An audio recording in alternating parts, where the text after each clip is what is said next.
Okay, hello and welcome to this weather update. It's about 2:30 on October 9th, 2019, and you can see some areas are getting some rain. You can see it looks like already we're seeing some heavy rain over the east end of Long Island. Not so much over Nassau, mostly light rain, maybe a couple of moderate showers in there. Um, with New Jersey, not too much going on, but you can see definitely some good amount of rain that's occurring over the east end already. So we weren't expecting this until tomorrow night. So um, you can see offshore we have storm warnings and gale warnings because of the storm. Um, we'll take a look at the current conditions. We'll first start with out east, so West Hampton. So 54 rain and so really nasty. Northeast wind at 22, gusting to 35. So really nasty out there. And looks like they've already gotten an inch of rain. So that's great news. Definitely much needed.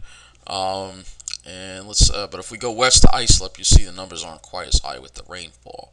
So northeast wind at 21, 55, well, that's decent amount though, 0.44, so a half an inch of rain already. And there'll be plenty more to come. What about Nassau County? Light rain.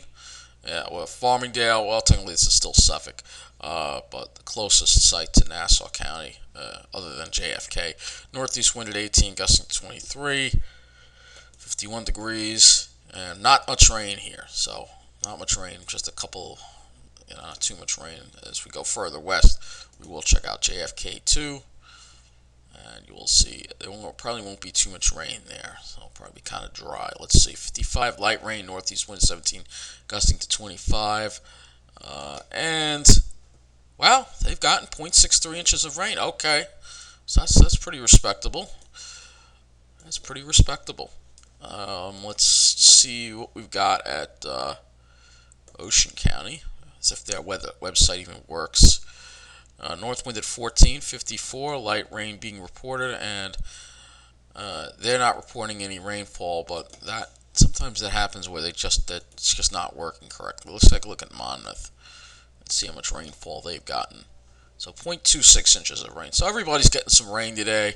Obviously, the further east you are, the more rain you're getting, because that's where the rain is. We'll look at the Ventusky site. You can see there is our storm system right there, our hybrid, it's not completely tropical, but hybrid coastal system here. Most of it's the worst of it as far as the wind goes is offshore. Um, you look at the radar simulation here, you will see that rain over here, over the east end here. So again, getting some good amounts of rain here, which is good news. Look at the wind speed across our area. It's not too bad. Wind gusts obviously higher than that. Wind gusts into the 30s. But the worst of that, again, is offshore. And this looks like a tropical system. It really does. You can see some wind gusts up there into the 50s. So definitely an impressive nor'easter. And I don't know what just happened here. Where did we go? Okay, I don't know how that happened. I have no idea how that happened. Well, I'm just trying to get this back to our area here, right? I have no idea how that happened. That's weird. Just get this back to our area. Okay, so let's go and look at the models. So let's see what's going to be happening with this storm system. All right, you can see we're getting some rain already, and that rain looks like we're going to have a good amount of rain from this. Looks like because then we get another wave of rain tomorrow night as well. That will go across our area. So this will be a drought buster. This will end the drought for our area, hopefully. It wasn't a severe drought, but if we weren't going to get rain, it would have become more severe. But at least the drought will be over. You can see this is a pretty deep low, though, but the worst of it does stay offshore, fortunately, and then it moves away as we head toward the weekend. Let's see how much rain the GFS is going to give us here. It looks like we're going to get quite a bit. Oh, yeah. So Long Island should see a couple of inches of rain out of this. So that's very good. But there's a sharp cutoff to the west. New Jersey might not see that much. This is according to the GFS, of course. The GFS could be wrong. And of course, look at the Cape. They're going to be getting 5-6 inches of rain. So definitely a much needed rainfall event for that area. For our entire area, because we're all running low on the rain. And this is the one way of getting it. Let's take a look at the wind. And you will see it does look a lot like a tropical system. It really does, because I think it's going to have some tropical characteristics to it. But it will be like a hybrid.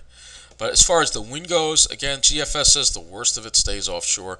Maybe the east end gets into some of it. But the worst of it does stay offshore along the shores. But it will be breezy out there. And there it goes down. It deepens it quite a bit. And we're going to have to just watch it, because it just wobbles offshore and then it finally moves away. Fortunately, it does not make a landfall, but again, it is quite an impressive system when you take a look at it. Looking at our temperatures, I mean, not much to say here. We're going to be stuck in the 50s. You see, we're in the 50s today, in the 50s tomorrow, and perhaps Friday too will be in the 50s as well. And it's a little damp out there too, obviously, from the rain. If you look at the dew points, you will see that. Actually, it's underdoing the dew points, because the dew points are in the mid-50s. It has us in the 40s as far as dew points go. Maybe they drop a little bit tomorrow when the winds go a little more northerly, but it's not going to be dry, obviously, because you have all that rain. You can see all the moisture that's wrapped up in this thing, by the way. So let's go ahead and look at the NAM model. And we'll look at the 3-kilometer NAM, the highest resolution one. Go back to looking at the precipitation and see where this thing takes us. So there's that wave of rain that occurred over us today, and get a little bit of a let up, and then another wave of rain comes in for later Thursday, working its way from east to west. And that one looks like it does make it into New Jersey. You can see this thing is just sitting there. So it's just sitting there offshore. Probably at its closest, it'll be offshore, stuck there for at least I would say at least maybe a couple of days. So this thing's going to be sitting there for quite a while. That's what's unusual about it. If this was the winter, we'd be talking about a huge winter storm, obviously. Let's take a look and see how much rain we're going to get from the NAM. Yeah, if this was snow, we'd be talking about a lot of snow for sure. So, according to the NAM, we're going to see a couple inches of rain, a couple more inches of rain across Long Island, which I believe gets a little further into New Jersey. Of course, even more on the Cape, southeast and Massachusetts, we could see 5 inches of rain. Let's look at the winds. So, looking at the winds, and again, it does keep the worst of the wind offshore. That's the good news. The worst of the wind stays offshore. We're very lucky when it comes to that. But we are going to be getting some wind, but not the worst of it. But there could be still some scattered power outages, tree limbs down, and of course, there's going to be a lot of coastal beach erosion and coastal flooding from this, even though it's not going to make a direct landfall. This system definitely has some tropical characteristics to it, in my opinion. It does, because it's warm core. If you look at the temperatures, you'll see what I mean. You see that it's warmest in the core. That it's a warm core. That's a tropical system right there. So that is something. Hurricane Center doesn't want to classify it. Obviously, I think there's some people that just don't want to admit what's going on. But this is a weather update. I'm not going to really rant about that. Let's go and look at the Euro model. Alright, so we're going to shift over. I mean, there are a couple of other models I can look at on here. Let's look at the HDRPS. We'll go back to the precipitation.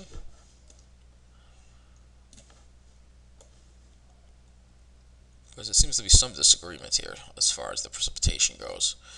This is the HDRPS. So I think it's a little too loose with it personally. But I want to see how much rain. It only goes up to Friday morning. Let's see, total accumulated precip.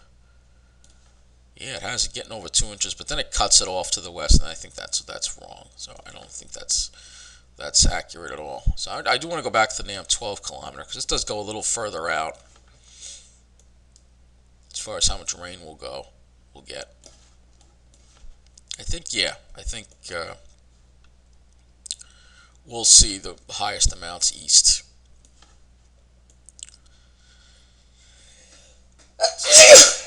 And look at this. It doesn't pull it away until Sunday completely. So we're going to be dealing with this even into the weekend.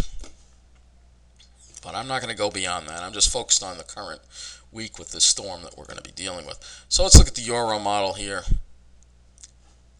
And because the products that this is actually pretty. I like this site because it really gives you a lot of products from the Euro. This is the Euro with the wind, and this is at Wednesday 3 p.m. Let's go to Thursday at 3 p.m. because this gives you a little more idea of the wind. It does keep the worst of the wind offshore, but look at some of these winds offshore that we're going to be seeing here. These are sustained winds of 49 miles an hour, and some of the islands in Nantucket could be getting into this. No, not what I want. Some of the islands in Nantucket could be getting into this. 44 mile an hour, and these are sustained, even the Cape. And sustained winds on the east end. So, like I said, there will be some impacts, coastal impacts. And again, look at the structure of this thing.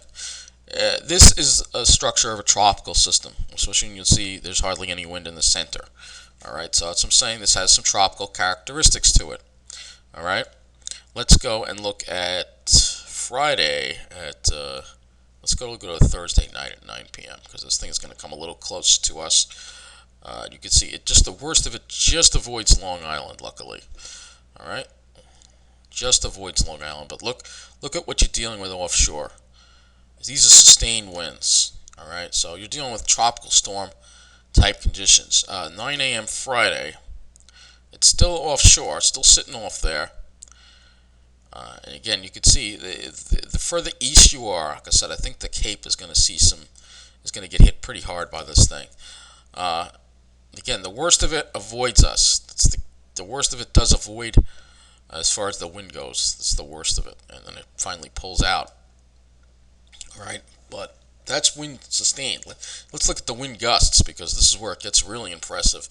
So this is for Wednesday tonight, and you can see here. Look at that in the center, 63 mile an hour wind gusts, 71. So you're gonna have some wind gusts up to hurricane force. Now, as far as Long Island goes, we're going to have wind gusts in the 30s. So nothing too terrible, but if you go right onto the tip of Montauk, we could have wind gusts near 50. And then if you look at Nantucket, 48 mile an hour wind gusts. So this is pretty bad. And it only gets worse because we go into Thursday, 9 in the morning. Those higher wind amounts get even closer to the Cape, at 57. So there's going to be power outages out there. There's going to be beach erosion. Like I said, the further east you are, the worse it's going to be. Obviously, thank God this thing isn't making a landfall, but imagine if it did. But you can see how close the very strong winds are to our area here. 44, 70 mile an hour wind gusts, not that far off the south shore. So, yeah, this is impressive. This is really impressive. So this is Thursday night, 11 p.m. This thing isn't moving at all, and that's what's going to make it so bad. It's just not moving. And look at this, we're Friday, 11 a.m., and we're still dealing with the wind. So it's going to be bad. These are the wind gusts we'll be dealing with in the western part of Long Island. Nothing too terrible. Again, the Forks, Eastern Rhode Island, and Cape are really going to have a rough time of it for at least 36 hours, it looks like, with these strong winds. And you can see, again, the structure of this thing. 61 mile an hour wind gusts. This is a good site to look at the wind modeling. And then it finally moves away. But we're going to be dealing with, like I said, it won't make a landfall, but we're going to be dealing with some effects Sure, this is a very unusual storm. It's an unusual that it's just sitting there. That's what makes it so bad. And this is what's scary about when we don't have the proper, jet stream patterns to move things along. And I guess that's what we'll look at as to why this thing is stuck. So if we go and well, that's right. This site doesn't. This site only does surface winds. But if we were to go aloft, I think we can change the height on the wind. I don't think we can. So, yeah, then I have to go back to vent to sky. Okay, so we'll do that. We'll go back to vent to sky and I'll show you the problem. Again, we change the date to Thursday. And we look at the wind above the ground. Wind speed. At the jet stream level. And here's your problem. All right, so look at how kinked up this jet stream is. Look at this. So the main jet stream is all the way up into almost Greenland here. All right, and it's just cut off. So you have this cut off low. This is the cut off. So it's a cut off hybrid tropical system that's going to be floating again because this is not normal. What we're seeing with the jet stream. And again, when the jet stream is fueled between the difference between the poles and the equators, so when the Arctic is warmer and there's less of a difference, the jet streams get weaker, they get wavier, and that's what we're seeing here, and that's what we're dealing with in regards to this. So I'm going to move this back to the surface, and this again shows, this is another look at the wind here that we'll be dealing with again. Luckily, the worst of it's offshore. If we move it to wind gusts, then it looks a lot more threatening. So look at that. Has wind gusts up to 58 over Suffolk. So this thing's going to have to be watched. I'll definitely keep my eye on it for you. I think a lot of people are underestimating it. It's obviously not going to make a landfall, but it's still going to have some effects in our area. So I'll keep you posted on this storm, and thank you for watching.